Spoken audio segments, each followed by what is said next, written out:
بسم اللہ الرحمن الرحیم۔ السلام علیکم، میں ہوں اختر علی قریشی۔ آج ہمارا جو پوائنٹ ہے وہ ہے پاکستان کی تعمیر و ترقی۔ سب سے پہلے ہم یہ جائزہ لیں گے کہ پاکستان کو بنے ہوئے 75 سال ہو گئے ہیں اور پاکستان کی کیا پوزیشن ہے۔ جب پاکستان پہ ہم نظر دوڑائیں گے تو ہمیں معلوم ہوگا اور ہم پریشان ہو جائیں گے، حیران ہو جائیں گے کہ ہم یہ دیکھ کر کہ پاکستان کو 75 سال مکمل ہو چکے ہیں لیکن پاکستان آج بھی اپنے بنیادی مسائل حل نہیں کر سکا۔ جب قائد اعظم نے آزادی حاصل کی تھی اور اس کا جو مین مقصد تھا وہ یہی تھا کہ مسلمان اپنے ملک میں رہیں گے جہاں وہ اپنی زندگی پرسکون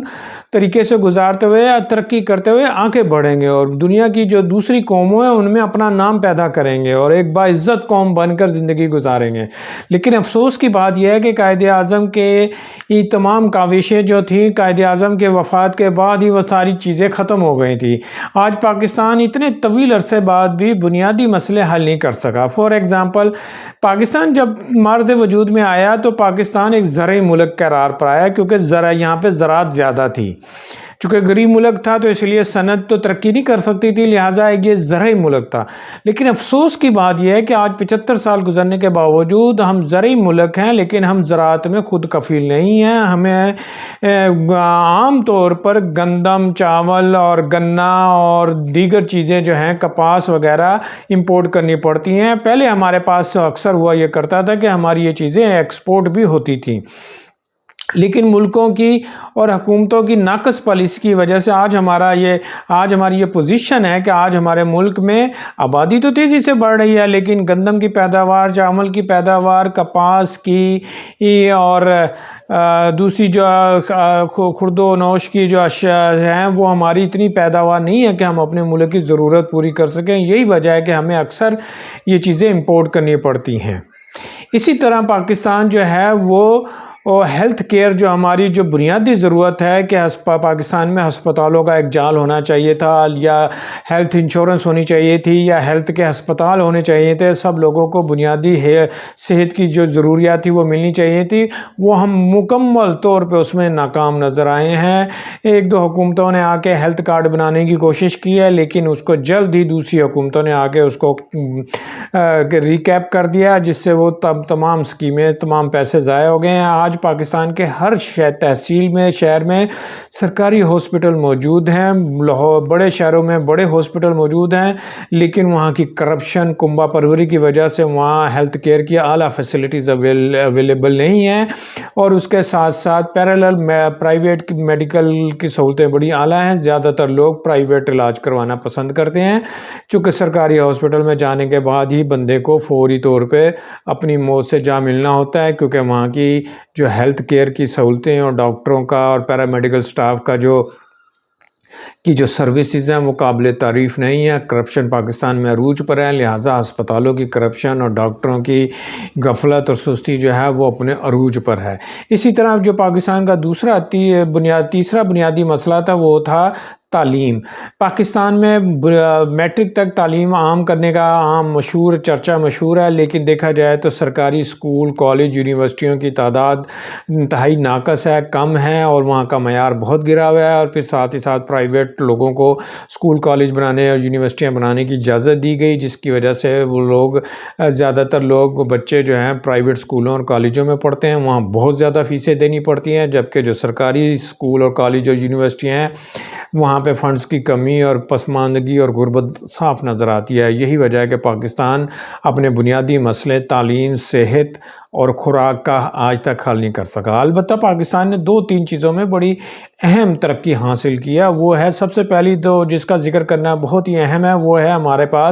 ہم نے ایٹم بم بنا لیا ہے۔ غیر متوقع طور پہ جو ہم بنا نہیں سکتے تھے یا جو ہماری اوقات نہیں تھی، حیثیت نہیں تھی،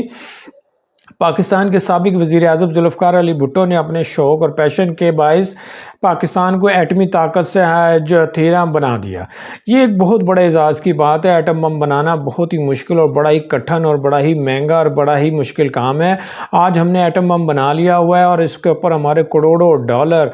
ماہانہ کی بنیاد پہ اس کی مینٹیننس اور اس کی حفاظت پہ خرچ ہوتے ہیں، لیکن افسوس کی بات یہ ہے کہ ایٹم بم بنانے کے باوجود ہم ایک پسماندہ قوم ہے۔ جب جو ملک ایٹم بم بنا لیتے ہیں وہ لوگ ترقی کر جاتے ہیں، وہاں پہ صنعت ترقی کر جاتی ہے، وہ ملک ڈیجیٹلائز ہو جاتا ہے اور وہاں پہ ایٹمی اس کے ذریعے سے ترقی کی جاتی ہے، تمام چیزیں بڑی ماڈرنائز ہو جاتی ہیں، جیسے کہ دوسرے ملک ہیں جن ملکوں نے ایٹم بم کی صلاحیت حاصل کی ہے وہ بہت ایڈوانس فیز میں داخل ہو جاتے ہیں اور وہاں بہت زیادہ صنعت ترقی کرتی ہے، بے روزگاری ختم ہو جاتی ہے اور تعلیم اور صحت کے میدان میں بھی بڑی اعلیٰ ترقی ہوتی ہے۔ لیکن افسوس کی بات ہے کہ پاکستان نے ایٹم بم بنا لیا، لیکن آج بھی پاکستان ایک زرعی ملک ہے، پسماندہ ملک ہے اور یہاں کا جو ہے ہر چیز کا جو گراف ہے وہ بہت نیچے ہے۔ دوسرے لفظوں میں ہم یہ کہہ سکتے ہیں کہ ایٹم بم بنانے کے کچھ فائدے بھی ہیں، 20-30% فائدے ہیں کہ ہمارا سب سے بڑا جو دشمن اسلام ملک ساتھ نیبرنگ کنٹری ہے انڈیا، وہ ہمارے ایٹم بم سے ڈرتا ہے، جس کی وجہ سے ہمیں کچھ تھوڑا سا ایج ہے۔ اسی طرح جو ہمارے دوسرے دشمن ہیں، خاص طور پہ اسرائیل ہے، وہ بھی ہمارے ایٹم بم کی وجہ سے ہم سے ڈرتے ہیں۔ بصورت دیگر اور ہمیں اس کا کوئی فائدہ نہیں ہے، تاہم ہم اس کے اوپر کروڑوں ڈالر منتھلی کی بنیاد پر اس کے مینٹیننس اور حفاظت پہ خرچ کرتے ہیں۔ دوسرا اہم کام جو پاکستان نے کیا، جس کی بظاہر یہ ایک لگژری آئٹم ہے، وہ ہے پاکستان میں موٹر ویز کا جال۔ موٹر ویز بنانا ایک بہت ہی اعلیٰ شاندار کام ہے اور یہ بڑی سہولت اور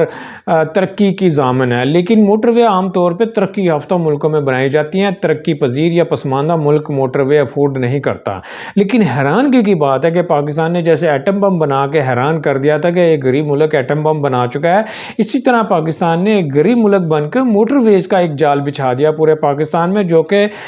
بظاہر ایک اچھی چیز ہے، لیکن ہماری اگر موٹر ویز کے ساتھ ہمارے ہسپتال اور ہماری کالج یونیورسٹیاں نہیں بنتی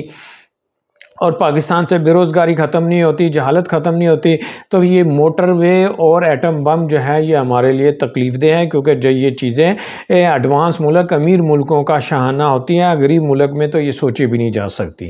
تیسری جو سب سے اہم بات ہے وہ ہمارے صدر پاکستان، وزیر اعظم، کابینہ، ministers, army chief justice Pakistan, governor, صوبائی وزیر اعلیٰ اور صوبائی وزیر اعلیٰ کی کابینہ کا جو پروٹوکول ہے وہ بہت ہی ایڈوانس ملک ہو گیا ہے۔ ہمارے ان صدر اور وزیر اعظم اور ان لوگوں آرمی چیف کا پروٹوکول دیکھ کر تو آپ اندازہ لگائیں گے کہ پاکستان بہت ہی امیر ملک ہے اور اس کے پاس وسائل کی بڑی ہی بے بہار جو ہے نا وہ ہے، بھرا پڑے ہیں وسائل سے، لیکن اس کے مقابلے پہ دیکھیں تو ہمارے پاس وسائل بالکل نہیں ہیں، ہم ایک غریب ملک ہے، پسماندہ ملک ہے، ہمارے پاس کھانے کو نہیں ہے، ہمارے پاس بجلی نہیں ہے، ہمارے پاس گیس نہیں ہے، ہمارے پاس کچھ بھی نہیں ہے، لیکن ہمارے سرکاری افسروں کا ہمارا پروٹوکول دیکھ کر تو لگتا ہے کہ ہم بہت ہی ایڈوانس کنٹری ہیں۔ اس کے اپوزٹ دیکھتے ہیں تو پاکستان میں آج تک ڈیم نہیں بن سکا۔ اگر ہم موٹر وے یا ایٹم بم کی بجائے ڈیم بناتے جس سے سستی بجلی ملتی تو ہمارا ملک ترقی کر سکتا تھا۔ ہمارے ملک میں گیس ایکسپلوریشن ہوتی، پاکستان میں وسیع گیس کے ذخائر موجود تھے، لیکن جب 89 میں بے نظیر کی حکومت آئی تو انہوں نے پاکستان میں LNG یعنی کہ CNG کی جو تھی اس کی گاڑیوں میں لگانے کے لیے اس کی اجازت دے دی اور ملک بھر میں ایک CNG اسٹیشن کھل گئے اور تمام جو گیس تھی وہ گاڑیوں میں بھری جانے لگی، جس کا رزلٹ یہ نکلا کہ ساری گیس ختم ہوگی۔ آج ہمارے ملک میں گیس کی لوڈ شیڈنگ ہو رہی ہے، سردی ہو یا گرمی گیس کی لوڈ شیڈنگ ہوتی ہے، گیس کے وسیع ذخائر ہمارے وائبریٹ ہو گئے ہیں اور اب ہم گیس کی قلت کا سامنا ہے اور ہماری صنعت اور ہمارے دیگر گھریلو صارفین کو گیس کی لوڈ شیڈنگ کا سامنا ہے اور نئی گیس کے ذخائر ابھی تک دستیاب نہیں ہو سکے۔ دوسرے لفظوں میں ہم یہ کہہ سکتے ہیں کہ پاکستان جیسے بنیادی ملک میں جو بنیادی مسائل تھے، ہیلتھ کیئر کے، ایجوکیشن کے، ڈیم بنانے کے اور گیس ایکسپلوریشن کے، وہ آج تک مکمل نہیں ہو سکے 75 سال گزرنے کے باوجود۔ لیکن پاکستان میں اعلیٰ سے اعلیٰ گاڑیاں، اعلیٰ سے اعلیٰ فارم ہاؤس، شاندار گھر، سرکاری افسران کا شاندار پروٹوکول اور ایک اشرافیہ ہم نے جو ہے نا، دوسرے لفظوں میں کہنا چاہیے کہ ایک اشرافیہ کو ہم نے جنم دیا ہے۔ پاکستان میں 5 یا 10% لوگ جو امیر لوگ ہیں جو پاکستان کی قومی دولت کو سمیٹتے ہیں، ٹیکس چوری کرتے ہیں، بجلی، پانی، گیس اور فیکٹریوں کے ذریعے ملازمین کا خون چوستے ہیں، وہ ایک اشرافیہ کا روپ دھار چکی ہوئی ہے، جن کے لیے تمام سہولتیں یہاں پاکستان میں موجود ہیں۔ وہ اپنا علاج بھی باہر سے کرواتے ہیں، ان کے بچے باہر سے بیرون ملک سے تعلیم حاصل کرتے ہیں اور وہ باہر کے دورے بھی بہت کرتے ہیں، لیکن نہ وہ ٹیکس دیتے ہیں، نہ وہ ملک سے کوئی ان کا لگاؤ ہے۔ وہ ہر چیز اپنی جو ہے پاکستان میں دوسرے طریقے سے مینج کرتے ہیں۔ ٹیکس چوری کرنے کی وجہ سے ان کا جو ہے، ان کی ہمدردیاں جو ہیں وہ پاکستان سے وابستہ نہیں ہیں۔ اسی طرح دوسرے ملکوں میں باہر یورپ میں ان کی پراپرٹیاں بنانا اور یورپ کے اندر گاہے بگاہے ان کا دورے کرتے رہتے ہیں، جس سے ان سے معلوم ہوتا ہے کہ وہ پاکستان کے ساتھ سنسیئر نہیں ہے۔ تو 75 سال میں اگر ہم دیکھیں تو ہم نے نہ ڈیم بنائے ہیں، نہ ہم نے ریلوے کو ترقی دی ہے۔ گزشتہ 20 سال سے ریلوے کا جو پروجیکٹ ہے ML1 اس کے اوپر کام ہو رہا ہے، لیکن آج تک وہ مکمل نہیں کیا جا سکا، اس کے لیے فنڈز اویلیبل نہیں ہیں۔ ریلوے کا حال یہ ہے کہ ریلوے کے اوپر کوئی بھی سینسیبل آدمی سفر کرنا پسند نہیں کرتا، کیونکہ اکثر ریلوے کے حادثے اتنے زیادہ ہوتے ہیں اور وہ اس کا شک ہے، اس کی کرپشن اتنی زیادہ ہے کہ کوئی بھی ٹرین نہ وقت پہ روانہ ہوتی ہے، نہ وقت پہ اس کی آمد ہوتی ہے۔ لہٰذا ریلوے ایک ناقص نظام بن کر رہ گیا ہے۔ ریلوے کو اوپر نہ گورنمنٹ نے ترقی دی ہے، نہ توجہ دی ہے، نہ فنڈز دیے ہیں، نہ اس کو ڈیجیٹلائز کیا ہے، نہ اس کا جو ہے وہ ML1 بنایا ہے، نہ بلٹ ٹرین لانے کی کوشش کی ہے۔ لہٰذا ریلوے جو ہوتا ہے وہ بیک بون ہوتا ہے کسی بھی ملک کی ٹرانسپورٹیشن اور دیگر سفری معاملات کی سہولیات کو پورا کرنے کے لیے بیک بون کی حیثیت رکھتا ہے، لیکن پاکستان میں یہ ریلوے جو ہے اپنی موت آپ مر رہا ہے، آج تک اس کے اوپر نہیں، اور گزشتہ 20 سال سے ML1 پہ بنانے کی کوشش ہو رہی ہے، لیکن آج تک اس کی فنڈنگ کے ارینجمنٹ نہیں ہو سکے اور تمام کروڑوں اربوں روپے کی فیزیبلٹی جو ہے وہ بنتی ہے اور ضائع ہو جاتی ہیں۔ تو فائنلی ہم یہ کہہ سکتے ہیں کہ پاکستان 75 سال ہو گیا، نہ پاکستان کے پاس ہیلتھ کیئر ہے، نہ بنیادی ایجوکیشن کی اعلیٰ سہولتیں ہیں، کالج یونیورسٹیاں، نہ پاکستان کے پاس ڈیم ہے کہ بجلی بنائے، نہ پاکستان کے پاس گیس ہے، نہ ریلوے ہے۔ البتہ یہ 2-3 چیزیں ہیں جس سے پاکستان جو ہے وہ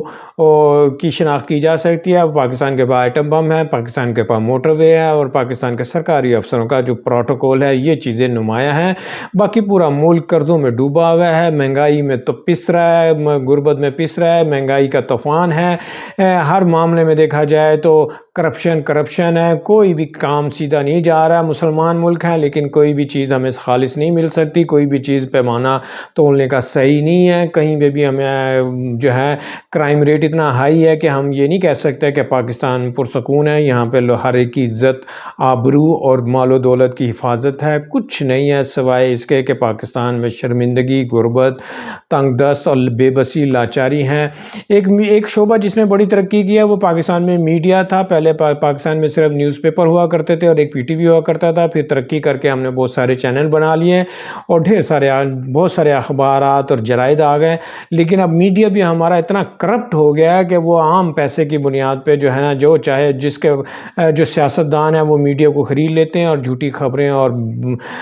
جو ہیں بے بنیاد خبریں اور آڈیو لیک اور ویڈیو لیک کے ذریعے اپنا مال بناتے ہیں، لیکن قوم کی کوئی خدمت نہیں کرتے۔ قوم کے اندر قوم کا کسی کا درد نہیں ہے۔ دوسرے لفظوں میں ہم یہ کہہ سکتے ہیں کہ پاکستان میں ہر شخص پیسے کے پیچھے بھاگ رہا ہے، نہ ان کے اندر اخلاقی ویلیوز ہیں، اخلاقی اقدار ہیں، نہ ان کی کوئی خاندانی رسم و رواج ہے، نہ انہیں پاکستان کا ڈر ہے، پاکستان کا کوئی احساس ہے، نہ انہیں قانون سے ڈر ہے، نہ وہ انہیں اللہ کا ڈر ہے۔ دوسرے کہہ سکتے ہیں کہ پاکستان اس وقت ایک عجیب و غریب دورائے پہ کھڑا ہے، جہاں پاکستان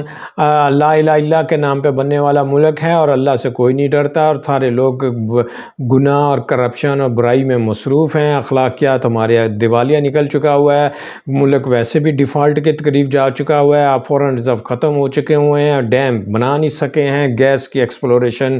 کر نہیں سکے ہیں، اور کچھ بھی نہیں ہے، نہ ہیلتھ کیئر ہے، نہ ہیلتھ کی بنیادی سہولتیں ہیں۔ یہ 3-4 چیزیں ہیں جو ہم نے ذکر کیا ہے کہ اشرافیہ کا پروٹوکول، منسٹروں کا پروٹوکول، گاڑیاں،